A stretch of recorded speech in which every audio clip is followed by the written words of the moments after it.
উহ, সকালে মেরেছিলাম বলে এখনো রাগ করে আছিস? হ্যাঁ, হ্যাঁ? আচ্ছা, তোমরা কি বলতে পারো আমরা কতক্ষণ ঘুমিয়েছি? দিনের অর্ধেক চলে গেছে। আমার মনে হয় অর্ধেক দিনের বেশি ঘুমাইনি। কিন্তু আমার মনে হয় এর থেকে বেশি ঘুমিয়েছি।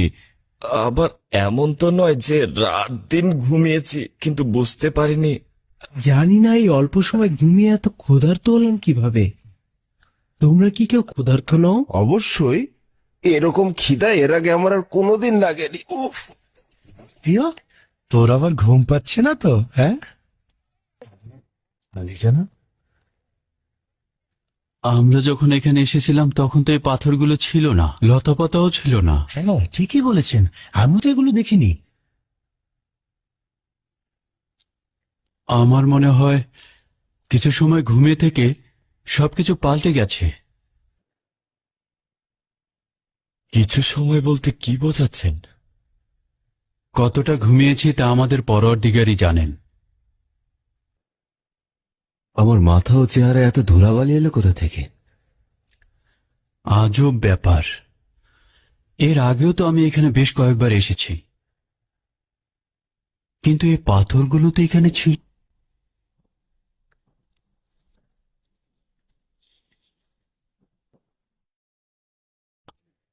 বন্ধুরা, আমরা এখন কি করে আমাদের ক্ষুধা মেটাবো? আফসোস, যদি সাথে করে আর একটু বেশি খাবার নিয়ে আসতাম। এখন এখান থেকে বাইরে বের হওয়া বিপজ্জনক। আমি যাচ্ছি, গ্রাম থেকে কিছুটা খাবার নিয়ে আসি। তুমি যাবে? ঠিক আছে, খুবই ভালো কথা, যাও, কিন্তু একটু সাবধানে যাবে। যাও। ধরো, খাবার দেখে কেউ যেন আবার সন্দেহ না করে, সাবধান। একেবারেই চিন্তা করবেন না, খুব দ্রুতই ফিরে আসবো। খোদা হাফেজ। সাবধানে থেকো। আয় তিমিত্রিয়, চলে আয় আমার সাথে। আয়।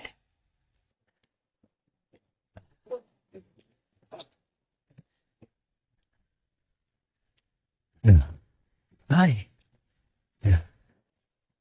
চলে আয়। আয় তিমিত্রিয়।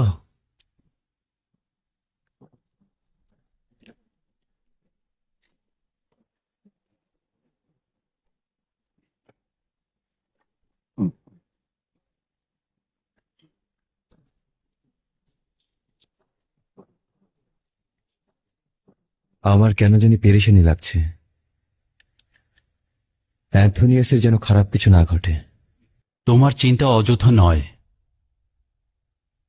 আমি সবকিছুই অন্যরকম দেখতে পাচ্ছি। আশা করছি ও যেন কোনো বিপদে না পড়ে। বন্ধুরা, ও ফিরে না আসা পর্যন্ত আমাদের অপেক্ষা করা উচিত। আয় তিমিত্রি। আরে, হ্যাঁ, কাউকে তো দেখতে পাচ্ছি না। ধ্বংস হয়ে গেল কিভাবে? এক রাতে সব ধ্বংস হয়ে গেল। হ্যাঁ, কি হলো দেখি?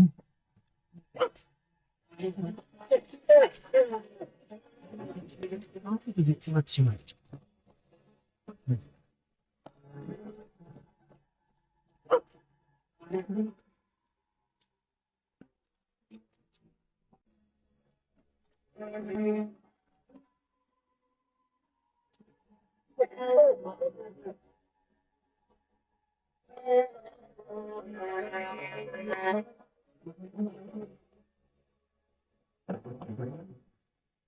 আলী জনাব, আলী জনাব, আলী জনাব, বাইরে সবকিছু পরিত্যক্ত হয়ে পড়ে আছে। তুমি রাগিম গ্রাম ধ্বংস হয়ে গেছে। আমি সত্যি বলছি, তুমি এগুলো কি বলছো? আমি নিজের চোখে দেখে এসেছি, বিশ্বাস করুন। মানে চলো তো একটু বাইরে থেকে আসি। আসুন আসুন, এই যে দেখুন, দেখুন। সত্যিই তো, এই গ্রাম তো মনে হচ্ছে পরিত্যক্ত হয়ে গেছে। ওখানে তো কাউকেই দেখা যাচ্ছে না। আসলে তো গ্রামটা একেবারেই ধ্বংস হয়ে গিয়েছে। আমি একেবারে কাছে থেকে দেখে এসেছি, সেখানে কেউ নেই। ওখানে তো কাউকেই দেখা যাচ্ছে না। আসলে তো গ্রামটা একেবারেই ধ্বংস হয়ে গিয়েছে। আমি একেবারে কাছে থেকে দেখে এসেছি, সেখানে কেউ নেই। মনে হচ্ছে শহরের রূপটাই পড়ে রয়েছে, একটি বাড়িঘরও ভালো নেই, সব ধ্বংস হয়ে গেছে। কি ব্যাপার, কি এমন ঘটলো? কারা এই কাজটা করলো? কোথা থেকে জানবো? হয়তো ডিওক্লেটিয়ানুসের সিপাহীদেরই কাজ হবে। কিন্তু ওরা তা কেন করবে? সম্ভবত আমাদের খুঁজতে ওরা এখানে এসেছিল এবং আমাদের কোনো নিশানা না পেয়ে সবাইকে নির্যাতন করে বাড়িগুলো ধ্বংস করে দিয়েছে। আমরা এখানে না আসলে ওদের আর এই অবস্থা হতো না।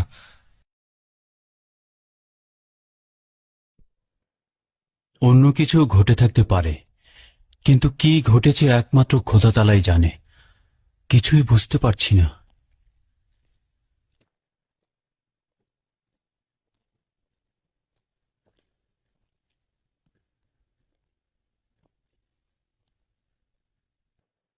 আসলেই কোনো কিছু ঠিকঠাক মতো নেই।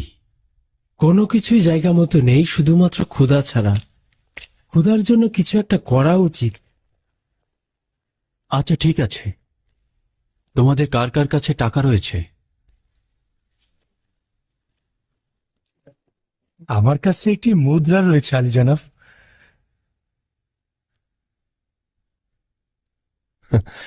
আমরা যে কজন আছি তার মধ্যে অ্যান্থোনিয়াসই তো দেখছি সবচেয়ে বেশি ধনী। আচ্ছা, কোথা থেকে খাবার সংগ্রহ করবেন? ফিলাডেলফিয়া কোলাহলপূর্ণ শহর। এই শহরে ঢুকে খাবার সংগ্রহ করে ফিরে আসা সম্ভব। কিন্তু এটা খুব বিপজ্জনক কাজ। উপায় নেই, অন্যথায় ক্ষুধার জ্বালায় আমাদেরকে মরে যেতে হবে। কিন্তু আমাদের মধ্যে যেই শহরে প্রবেশ করবে সে সাথে সাথে গ্রেফতার হবে, কোনো সন্দেহ নেই। আমি যাব, কেউ আমাকে চিনতে পারবে না। যাবে ভালো কথা, কিন্তু তুমি কি জানো কোথা থেকে হালাল খাবার সংগ্রহ করবে? এটা অত্যন্ত গুরুত্বপূর্ণ। আমাদের কোনো হারাম খাবার খাওয়া উচিত নয়। না, জানি না কোথা থেকে হালাল খাবার সংগ্রহ করব। আচ্ছা ঠিক আছে, আমি নিজেই যাচ্ছি। জনাব ম্যাক্সিমিলিয়ানুস, আপনি হচ্ছেন আমাদের সবার নেতা। আপনি একা একা কেন খাবার আনতে যাবেন? ঠিকই বলেছে, আপনি অনুমতি দিলে আমিও যাব। না না, যত বিপদই আসুক উপায় নেই।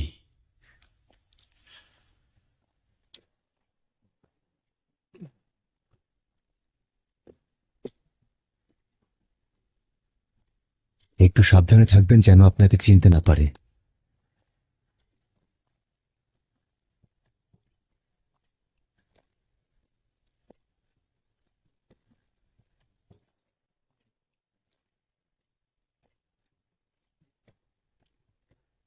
আমরা আপনার জন্য চিন্তায় থাকবো জনাব ম্যাক্সিমিলিয়ানুস, জলদি ফিরে আসবেন।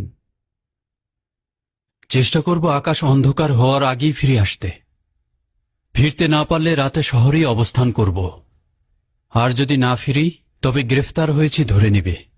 এটা নিশ্চিত থেকো যে আমার মুখ থেকে কিছুই বের হবে না।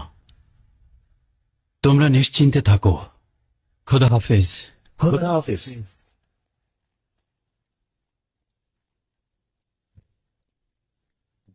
খোদা তাআলা যেন নিজ হাতে আপনাকে রক্ষা করে। খোদা তাআলা আপনাকে হেফাজত করুক। আফসোস যদি তার জায়গায় আমরা কেউ শহরে যেতে পারতাম। জনাব ম্যাক্সিমিলিয়ানুস, খোদা হাফেজ। নিজের দিকে খেয়াল রাখবেন।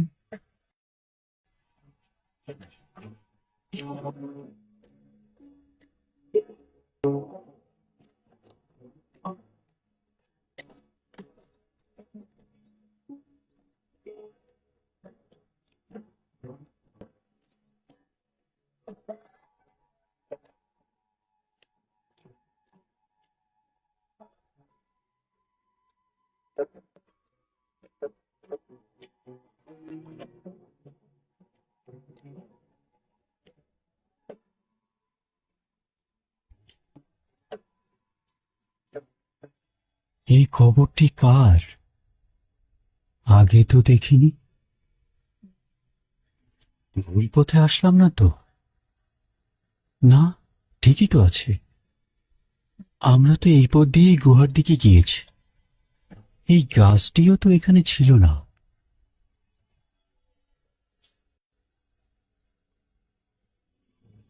এ খোদা, তোমার নিকট পানা চাইছি।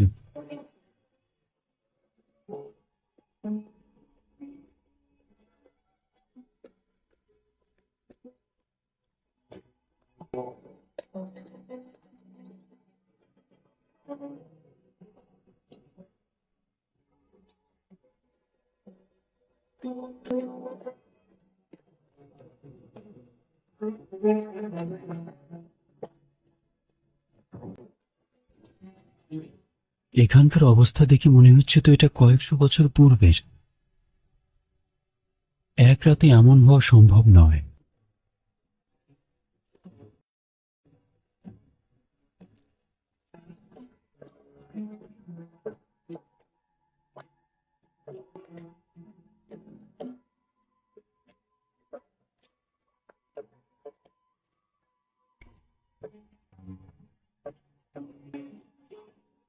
এখানে তো জঙ্গল ছিল না।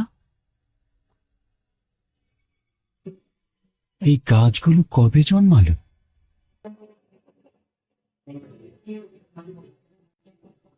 আসার সময় তো এখানে গাছ ছিল না।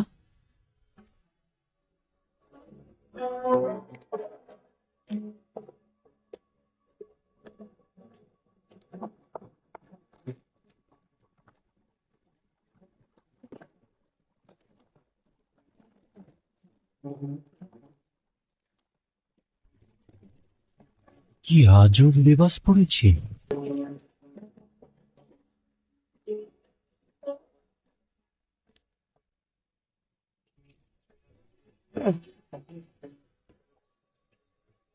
নড়াচড়া কর, হচ্ছে না, নড়াচড়া কর, আয়, চল, নড়াচড়া কর।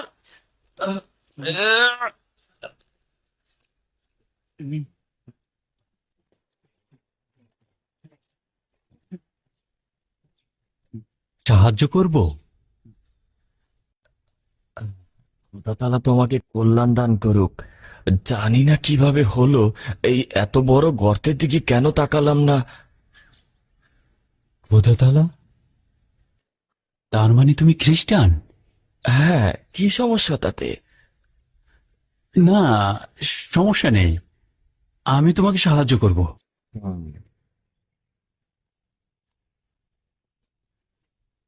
সামনে যাও, লাগামটি টেনে ধরো।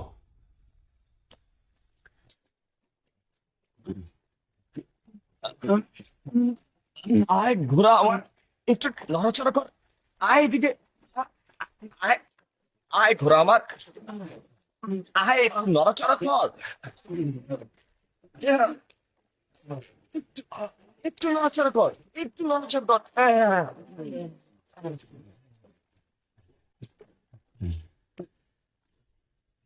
তোমার সাহায্যের জন্য তোমাকে শুক্রিয়া। কোনো ধন্যবাদের প্রয়োজন নেই, দিনী ভাইকে সাহায্য করা আমার কর্তব্য। খোদা হাফেজ। খোদা তোমার হেফাজত করুক।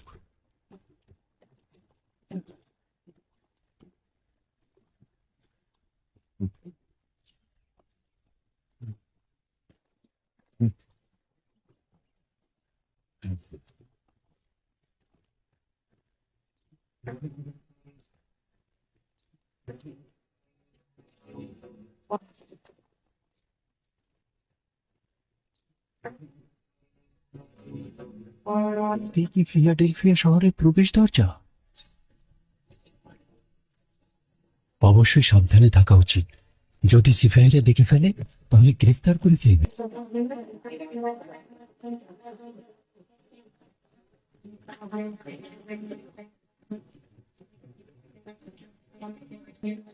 এখানে গাছ,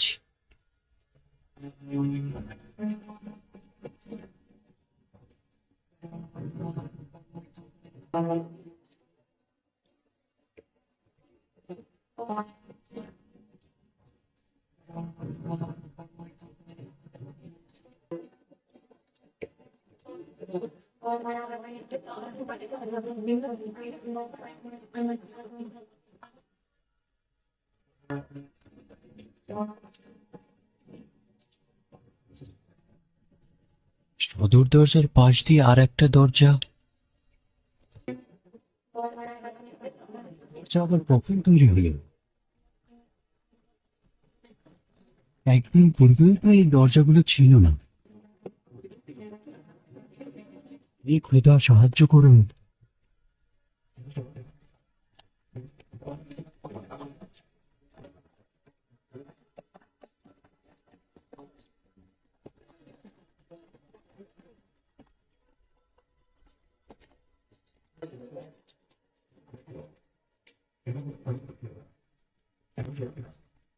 শুনুন, এই শহরটার নাম কি? আপাতবাস্তব দেখে মনে হচ্ছে তো এই শহরে নতুন এসেছো। এটা ফিলাডেলফিয়া, ফিলাডেলফিয়া শহর। ফিলাডেলফিয়া শহরটা এত বড় ছিল না। এখানে জানুসের ইবাদতখানা থাকার কথা ছিল। কিছুই বুঝতে পারছি না।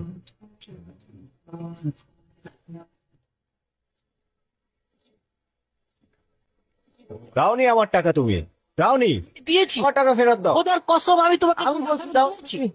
আমি কি মিথ্যা বলছি নাকি? অবশ্যই তুমি মিথ্যা আমার টাকা ফেরত দাওনি। আমি দিয়েছি। টাকা এখন ফেরত দাও। খোদার আমি আমার কসম টাকা আমি ফেরত তোমাকে চাই। টাকা দিয়েছি। তুমি দাওনি আমার টাকা। ঝগড়া করছো কেন? ঝগড়া করলে কোনো কিছুর সমাধান হবে না। কি হয়েছে খুলে বল। আমি ওকে টাকা দিয়েছি, কিন্তু ও আমার টাকা ফেরত দিচ্ছে না। আমি দিয়েছি। আমার টাকা দাও, আমি ফেরত চাই আমার টাকা। খোদার কসম আমি তোমাকে টাকা তুমি দিয়েছি। কেন বলছো আমার টাকা দিয়েছো আমাকে? তুমি খোদার কসম করে বলতে পারবে আমার টাকা দিয়েছো? অবশ্যই কসম কেটে বলতে পারবো আমি তোমাকে টাকা ফেরত দিয়েছি। আমি দিয়েছি। দাও বলছি আমার টাকা, মিথ্যে বলো না। আমি কতবার বলবো তোমাকে টাকা আমি ফেরত দিয়েছি। তুমি মিথ্যে বলছো, একদম মিথ্যে বলছো না আমার সাথে। থামো আমার না। টাকা দাও, কি করছো তোমরা? আমি আমার টাকা চাই। হে মরিয়ম মুকাদ্দেস, তোমাকে সাক্ষী রেখে বলছি আমি তোমাকে টাকা ফেরত দিয়েছি। আমি ওকে টাকা দিয়েছি, কিন্তু ও আমার টাকা ফেরত দিচ্ছে না। খোদার কসম আমি তোমাকে টাকা দিয়েছি। এই ঈসা ইবনে মরিয়ম, কি শুনছে? এরা কোনরূপ ভয় ডর ছাড়াই তোমার নাম মুখে আনছে। সম্ভবত এরা সবাই খ্রিস্টান। এদিকে সিপাহীদের দেখা যাচ্ছে না বলে হয়তো এরা সাহস করে তোমার নাম মুখে আনছে। এ খোদা, তোমার কাছে পানাহ চাইছি।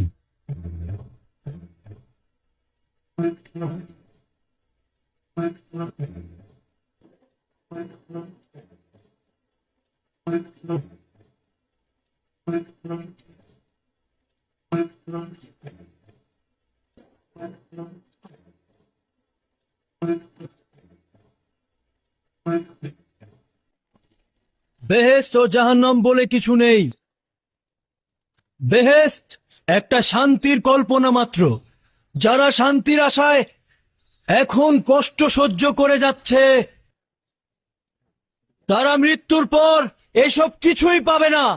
মৃত্যুর পরে একজন মানুষের প্রাণহীন পচে যাওয়া দেহ কিভাবে জীবিত করা যায় আপনারাই বলুন। মৃতদেহের মধ্যে নাকি আবার জীবন ঢুকিয়ে দেওয়া হবে।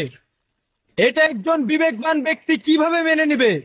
তোমাদের মধ্যে কি এমন কেউ আছে যে উপযুক্ত প্রমাণ দ্বারা আমার যুক্তি খণ্ডন করবে? কেউ থেকে থাকলে তাকে স্বাগতম জানাচ্ছি। আমি বিতর্কের জন্য প্রস্তুত রয়েছি। আমার খোদাগণ এবং তোমাদের খোদার কসম, কিয়ামত ও পরকাল বলতে কিছুই নেই। মৃত্যুর পর কেউ জীবিত আজব হবে না। ব্যাপার। তুমি এমন কিছু নিয়ে কসম খাচ্ছ যা তুমি নিজেই জানো না। কি বলতে চাও?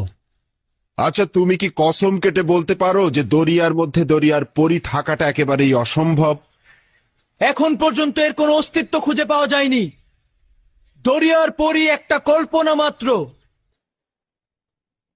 কথার জবাব দাও। তুমি প্রমাণ করতে পারবে যে দরিয়ার পরীর কোনো অস্তিত্ব নেই? না, আমি তো সমস্ত দরিয়া খুঁজে দেখিনি, কিন্তু এটা যে আছে তা তো কেউ প্রমাণ করতে পারেনি। আচ্ছা, তুমি কি ভিন্ন কোনো দুনিয়া থেকে এখানে এসেছো? না, ভিন্ন দুনিয়া বলতে কিছু আছে তা আমি বিশ্বাস করি না। বুঝলাম, তুমি ভিন্ন কোনো দুনিয়া থেকে আসোনি। আচ্ছা, অন্য কোনো জগতের কোনো মুসাফির বা কোনো সাক্ষীর সাথে কি তোমার মোলাকাত হয়েছে? না, আমি বিশ্বাস করি না এমন কোনো অস্তিত্ব বিরাজমান আছে, এবং কল্পনাও করি না এমন কোনো সত্তার অস্তিত্ব রয়েছে।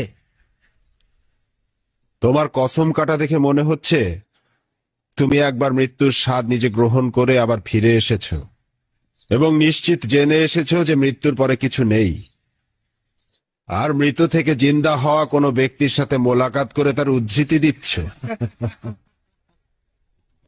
আমি বিশ্বাস করি যে মানুষ মরে গেলে পচে যায়, মৃত মানুষ কখনো জীবিত হয় না, আর এটাই চরম সত্য।